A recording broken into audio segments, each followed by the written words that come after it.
Hello guys, welcome to another video of stock market. Friends, Smart and Power System Limited guys IPO का आज open होने जा रहा है। अपकमिंग आईपीओ जो कि आज के दिन जानेंगे इसका गाइस ओपन हो रहा है और जानेंगे complete analysis, business model, financial condition, performance, GMP कितना चल रहा है, लिस्टिंग कितना मिलेगा, अप्लाई करें या फिर नहीं, फाइनल डिसीजन क्या लेना चाहिए, सभी पॉइंट्स को डिस्कस करेंगे। चलिए फ्रेंड्स, वीडियो स्टार्ट करते हैं।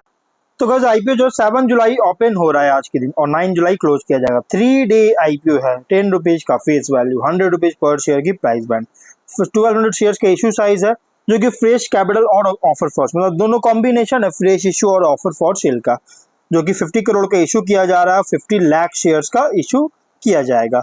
Arihant capital markets market maker है। Fresh issue 37.5 crore, offer for sale 10 crore का किया जा रहा है। Fix price IPO NLC SME पे लिस्टेड किया जाएगा। लॉटमेंट डेट फाइनलाइज किया गया है 10 जुलाई का। 11 जुलाई रिफंड्स रिलीज किया जाएगा, शेयर्स डिमैट अकाउंट में क्रेडिट होगा। 14 जुलाई लिस्टिंग डेट रखा गया है। यहाँ पे देखिए ऑफर जो दिया गया है ना, यहाँ पे इंडिविजुअल जो कि रिटेल इन्वेस्टर है, आपको 2 लॉट अप्लाई करना होगा। लगभग 2400 शेयर्स मिलेंगे, 2,40,000 रुपीज का अमाउंट पे करना होगा। मतलब गाइज पहले क्या था, इस महीने से पहले मतलब जुलाई महीने से पहले मतलब जून तक क्या था ना कि आप रिटेल में ओनली 1 लॉट अप्लाई कर सकते थे, जो कि आपको 1,20,000 रुपीज का अमाउंट पे करना पड़ता। लेकिन जुलाई 1 से सेबी ने एक नया रूल लाया है, एक नई रिवाइज किया इसके रूल को लेकर कि अब जो ऐसे मतलब एसएमई आईपीओ में रिटेलर जो है ओनली 2 लॉट अप्लाई करना पड़ेगा, आपको कम से कम 2 लॉट अप्लाई करना पड़ेगा। और जहां पहले एचएनआई में 1-2 लॉट था मिनिमम, अब यहाँ पे 3 लॉट कर दिया गया है एचएनआई कैटेगरी में, जो कि 3 लॉट अप्लाई करना होगा, 3,60,000 रुपीज का अमाउंट पे करना होगा अब का नया रूल के अकॉर्डिंग। और जो कि नया रूल हर एसएमई आईपीओ को फॉलो करना पड़ेगा और इस आईपीओ को भी फॉलो करना पड़ेगा। इसलिए जब आप 2 लॉट अप्लाई करेंगे, भले आपके भी डीमैट अकाउंट में इससे पहले गाइस जब मैंने इस पर इससे पहले किसी और आईपीओ मैंने एक वीडियो बनाया था क्रायोजेनिक ओजीएस पर, तो मैंने आपको बताया उसमें मतलब मेरे पास कमेंट आया था कि सर मैंने तो आपको यहाँ मैंने तो 2 लॉट अप्लाई किया है, तो ये रिटेल में हुआ कि एचएनआई में, कंफ्यूजन था। तो गाइज अब जो है यहाँ पे आपको डीमैट कुछ डीमैट अकाउंट में जो है ना, ये 2 लॉट अप्लाई करें तो आपको एचएनआई कैटेगरी दिखा रहा है, लेकिन ये ऐसा नहीं है। आप 2 लॉट अप्लाई करेंगे, आपको 1 लॉट अप्लाई तो करने मिलेगा ही नहीं, मिनिमम 2 लॉट ही अप्लाई करने मिलेगा। और 2 लॉट जब भी अप्लाई करेंगे तो आपको जो है रिटेल कैटेगरी में ही अप्लाई किया होगा। भले आपको यहाँ पे एचएनआई दिखेगा, अपडेट नहीं हुआ इसीलिए। बहुत सारे ब्रोकर फर्म है जो कि अभी अपडेट नहीं किए। आपको 2 लॉट अप्लाई करना होगा, आपको 2 लॉट जब आप अप्लाई कीजिएगा तो आपको रिटेल कैटेगरी में अप्लाई होगा और एचएनआई में small HNI minimum 3 lot apply करना पड़ेगा। प्रोमोटर होल्डिंग है अरुण भारद्वाज, रजनीश वर्मा, रवि दत्ता और तीरथ सिंह खैरा, इसके प्रोमोटर है। Pre issue holding 91.7%, post issue 67.1% holding देखने को मिल जाएगा। गाइस इसमें क्यूआईबी ऑफर नहीं दिया गया, एचएनआई और रिटेल ऑफर दिया गया, 47.5% ईच ऑफर दी गई है। अब अगर हम बात करें गाइस, यहाँ पे इंडिविजुअल 2 लॉट अप्लाई करना होगा और ऐसा एचएनआई मतलब small HNI 3 lot to 8 lot apply करना होगा, 8 लॉट मैक्सिमम है। और बिग एचएनआई 9 लॉट मिनिमम और उससे अब अप्लाई कर सकते हैं। इसमें अगर हम जीएमपी की बात करेंगे तो बिल्कुल भी नहीं है, 0 रुपीज का जीएमपी, विच मीन्स कंपनी या तो फ्लैट डेब्यू करेगा या तो डिस्काउंट लिस्टिंग होगा।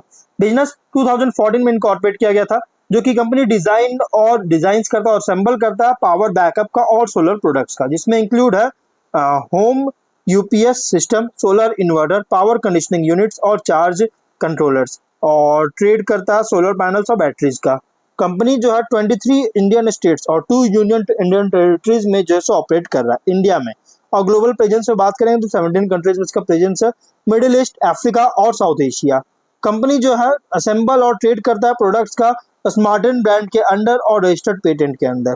और कंपनी का पोर्टफोलियो में 372 एसकेयूज है 6 कैटेगरीज में, जिसमें home UPS system, solar inverter, PCUs, charge controllers और सोलर पैनल्स और बैटरीज। कंपनी जो है लगभग 382 डिस्ट्रीब्यूटर्स और 52 सर्विस सेंटर्स जो कि आफ्टर सेल सर्विस के लिए जो सपोर्ट के लिए प्रोवाइड करता है, और इसका नेटवर्क है जिसके साथ कंपनी ऑपरेट कर रहा है। प्रोडक्ट्स में home UPS system, solar inverters या सोलर पावर कंडीशनिंग यूनिट्स, और जो कि पीसीयू बोल सकते हैं, solar power charge, solar charge controller, solar panels, inverter batteries. और 31 मई के अकॉर्डिंग 252 परमानेंट डिपार्टमेंट एम्प्लॉइज थे। Competitive strength, innovative product range और टेक्नोलॉजी कल एडवांसमेंट है। Strong research and development capabilities है।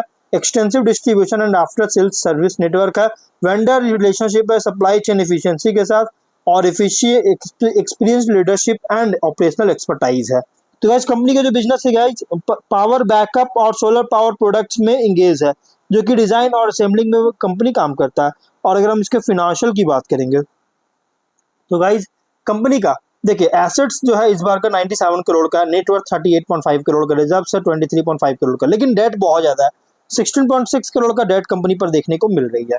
वहीं अगर हम रेवेन्यू प्रॉफिट की बात करेंगे तो 23 में 186 करोड़ का रेवेन्यू, 5 करोड़ का प्रॉफिट, 24 में 198.7 करोड़ का रेवेन्यू, 11.3 करोड़ का प्रॉफिट, 25 में 203.2 करोड़ का रेवेन्यू, 12.7 करोड़ का प्रॉफिट। तो फिनेंशियल अगर देखा जाए तो टॉप लाइन कंपनी का इंक्रीज करता हुआ देखने को मिल रहा है, अच्छी ग्रोथ है। बट बॉटम लाइन जो है, टॉप एंड बॉटम अच्छी ग्रोथ है, बट बॉटम लाइन जो है 24 से सरप्राइजिंग बूस्ट देखने को मिल रहा है। आप यहाँ देख सकते हैं बहुत ही सरप्राइजिंग बूस्ट है, 2 टाइम से ज्यादा इंक्रीज करता हुआ नजर आया है, और ये सिर्फ बहुत ज्यादा डाउट क्रिएट कर रहा है। लेकिन जो प्रोडक्ट्स जो कंपनी बना रही है ना, विथ टेलर मेड प्रोडक्ट्स जो है, इसके कारण कंपनी जो है ना ऐसी मार्जिन को आगे भी जो है मेंटेन करने में एबल है, मेंटेन कर सकता है, क्योंकि इस कंपनी का जो प्रोडक्ट है बहुत ही ज्यादा डिमांडेबल प्रोडक्ट और बहुत अच्छी मेंटेन भी कर रहा है। और भले 25 के प्रॉफिट में कोई खास देखने को नहीं मिला 24 के कंपैरिजन में, लेकिन गैस जिस तरह का कंपनी परफॉर्म करता है ना, ये एक्सपेक्टेशन कर सकते हैं गैस कि आगे मार्जिन को मेंटेन करेगा, जो कि 24 में मार्जिन देखने को मिला है। अब बात करते हैं गाइज यहाँ पे ROE 39.7% और ROCE 32.6%, debt equity 0.4 time, RONW 33.1%, PAT margin 6.3 time, EBITDA margin 8.4 time, price to book value 5.8 time, PE ratio 11.75 time का है।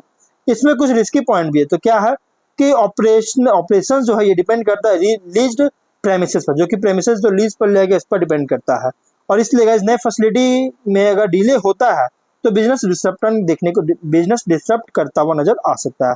प्लस हरियाणा यूपी पर हाई रिलायंस है, जो कि वल्नरेबल टू रीजनल डिस्ट्रप्शन जो से बन रहा है, और लॉन्ग टर्म डिस्ट्रीब्यूटर कॉन्ट्रैक्ट्स का कमी देखने को मिला है, जिसके कारण रिलेशनशिप या फिर रेवेन्यू रिस्क एक्सपोज हो सकता है इनके साथ, डिस्ट्रीब्यूटर के साथ।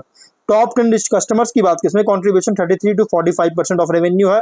कोई भी अगर लॉस होता है तो बिजनेस इंपैक्ट कर सकता है। वर्किंग कैपिटल नीड है 39.8 करोड़ का, जो कि कैश फ्लोज इशू अगर होता है गाइज तो इसके कारण ऑपरेशन इंपैक्ट कर सकता है, क्योंकि वर्किंग कैपिटल बहुत ही ज्यादा जो नीड है बहुत हाई है गाइज। और थर्ड पार्टी रॉ मटेरियल जो सप्लायर्स है इस पर डिपेंड करता है, और इसलिए गाइज अगर सप्लाई फेल होता है तो ऑपरेशन डिस्टर्ब कर सकती है। प्लस नाइजीरिया वेस्ट अफ्रीका में जो एक्सपोर्ट रिलाई करता है, इसलिए गाइज कोई पॉलिसी शिफ्ट होता है इस रीजन में तो गाइज रिस्क पोज कर सकता है गाइज। इसमें कुछ रिस्की पॉइंट भी है। जीएमपी फिलहाल एकदम नहीं है, 0 रुपीज का जीएमपी, विच मींस कंपनी या तो फ्लैट डेब्यू करेगा तो डिस्काउंट लिस्टिंग होगा। कंपनी का ऑब्जेक्टिव क्या, तो मैन्युफैक्चरिंग बैटरी मैन्युफैक्चरिंग यूनिट में एक प्रोडक्शन लाइन का मूवेबल एसेट परचेज करना चाहता है। वर्किंग कैपिटल रिक्वायरमेंट लोन उसके लिए पेमेंट करना चाहता है, वर्किंग कैपिटल और जनरल कॉर्पोरेट फंडिंग चार्ज के लिए IPO लेकर आया। देखिए कंपनी मेनली फंड कहाँ यूज करेगा, तो वर्किंग कैपिटल रिक्वायरमेंट में, जो कि कंपनी का इशू है गाइज, वर्किंग कैपिटल नीड जो है इसमें इसके ऊपर। तो एक बहुत अच्छी बात है यहाँ पे गाइज, मेनली इसमें फंड यूज करेगा। फुल्ली प्राइस्ड IPO, तो गाइज आप इसमें सेकंड थॉट लेना चाहते हो आप कंसीडर कर सकते हैं, थोड़ा रिस्की IPO लेकिन फिर भी आप इसमें कंसीडर कर सकते हैं। बस यहाँ पे गाइज थोड़ा अच्छी IPO है, अब देखना है कि कैसा परफॉर्म करता है, और जो भी फाइनल डिसीजन लीजिएगा अपने रिस्क पर लीजिएगा। ये कोई रिकमेंडेशन वीडियो नहीं है, तो मिलते हैं नेक्स्ट वीडियो में, मिलते हैं, बाय।